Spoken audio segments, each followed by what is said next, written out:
Hola, hola, ¿qué tal? ¿Cómo están? Bienvenidos. En esta ocasión voy a responder a una pregunta que me han venido haciendo muchos amigos y también personas que quieran empezar su expansión en diversas disciplinas. Esta ocasión la consulta es si es buena la Kabbalah. Es decir, si la Kabbalah es buena para estudiarla, para investigarla o para muchas veces utilizarla como llevarla a la práctica en la vida.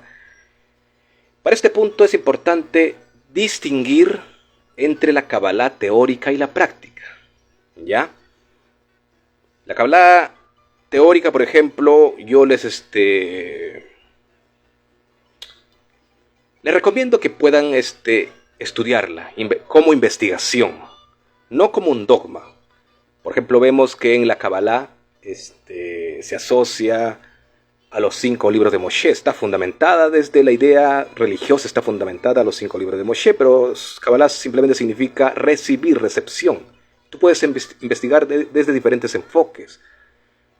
Ahora, cuando tú le llevas a la teoría y a la idea de dogmas, o te dejas manipular por un maestro, en este caso experto en Kabbalah, que te va a decir, porque recuerda que la Kabbalah su enfoque es desde el rigor, porque siempre su misión es rectificar. Y desde el punto de vista de la Kabbalah, recordemos que estudiamos la Torá, es decir, el Pentateuco, también la Torá oral, el Talmud, el Sefer Yetzirah, etc., diferentes libros. Y desde allí adoptas diferentes perspectivas. Pero hay un punto importante que quiero aclararles. Es desde la idea que cuando un niño nace en el vientre materno, se dice en el Talmud que hay un malaj, un ángel también lo llaman, que le toca al bebé en la boca, alguna parte de la boca, y le hace que se olvide toda esa sabiduría. Por lo tanto, ese niño empieza de cero y se olvida todo ese conocimiento. Y desde ese instante ya surge el pensamiento de que un niño necesita ser guiado o que alguien le induzca un conocimiento. Eso viene a ser el conocimiento inducido, porque hay un conocimiento interior innato dentro de ti, que es lo que sucede antes que te toque ese ángel, como dice metafóricamente antes. Tú ya sabías todo el conocimiento en general de las diferentes disciplinas, tus vidas pasadas, tú ya sabías, pero ese malaj te hace que te olvides. Entonces, desde ese enfoque tú tienes que recordar nuevamente, y para ello viene un maestro o un libro o algo externo que no está dentro de ti y te viene a recordar. Pero para ello recordemos que hay sabios, hay que siempre se enfocan en la rectificación, y que sabemos que está la frase dentro del mundo cabalista, la rectificación. Es decir, la deuda kármica o el tikkun que tuviste en tu vida pasada. Si hiciste algo malo en tu vida pasada, entonces en esta vida vienes a pagar, a rectificarte, y para ello tienes que llevarlo a un sinnúmero de culpas.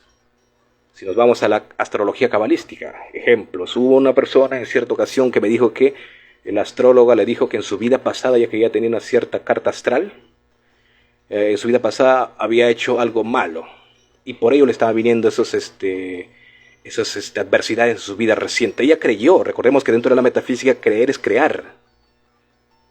La palabra es la que te induce.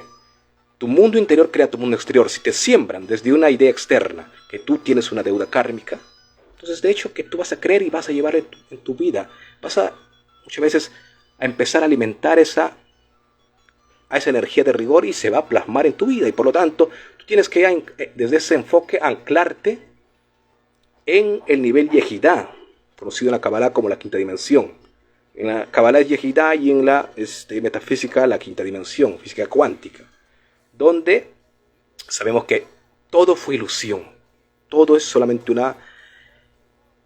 una metáfora de la que sucedió en los libros espirituales. Podemos llamarlo Torá, Kabbalah, toda esa ciencia, y se lo dice también en el libro de Rackberg, Dios de Poder 2, y si seguimos investigando hay muchos libros que se van a asociar a esa idea, ¿ya? Donde todo es conocido como el mundo de la mentira o la Neshama, nivel 3D. Esos son los niveles del alma o escuelas del alma. del ascenso. En la escuela del alma, quinta dimensión, ya tú sabes que tú estás por encima de cualquier influencia astral. Entonces no existe el castigo, no existe nada de ello. Simplemente tú activas tu maestro interior y las herramientas externas como libros, maestros, tienes que utilizarlas, sí.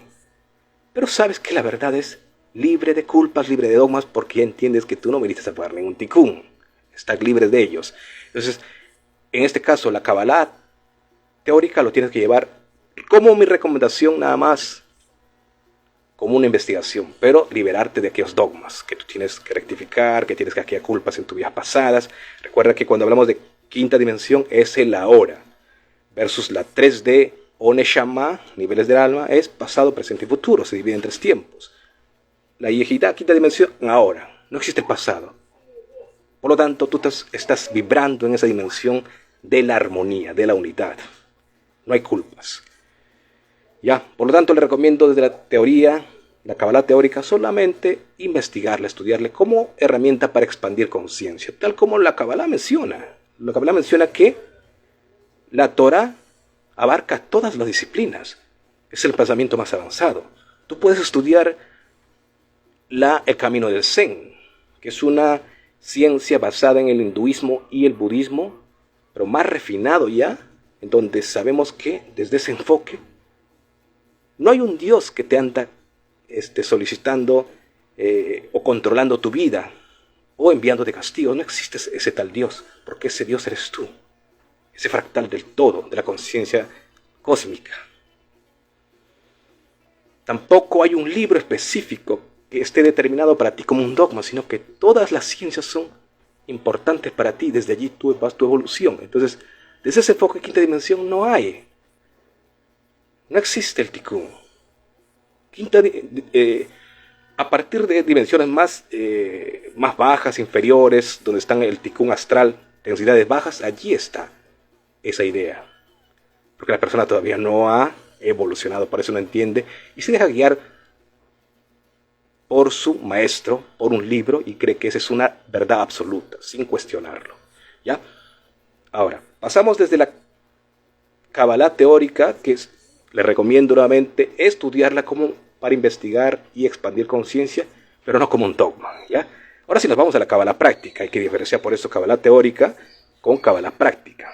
En la Kabbalah práctica vemos que el religioso, y hay que entender que la Kabbalah no es reciente, que surgió desde el mundo judío, no, esto surge desde antes de Egipto, ya existían esas herramientas de la Kabbalah.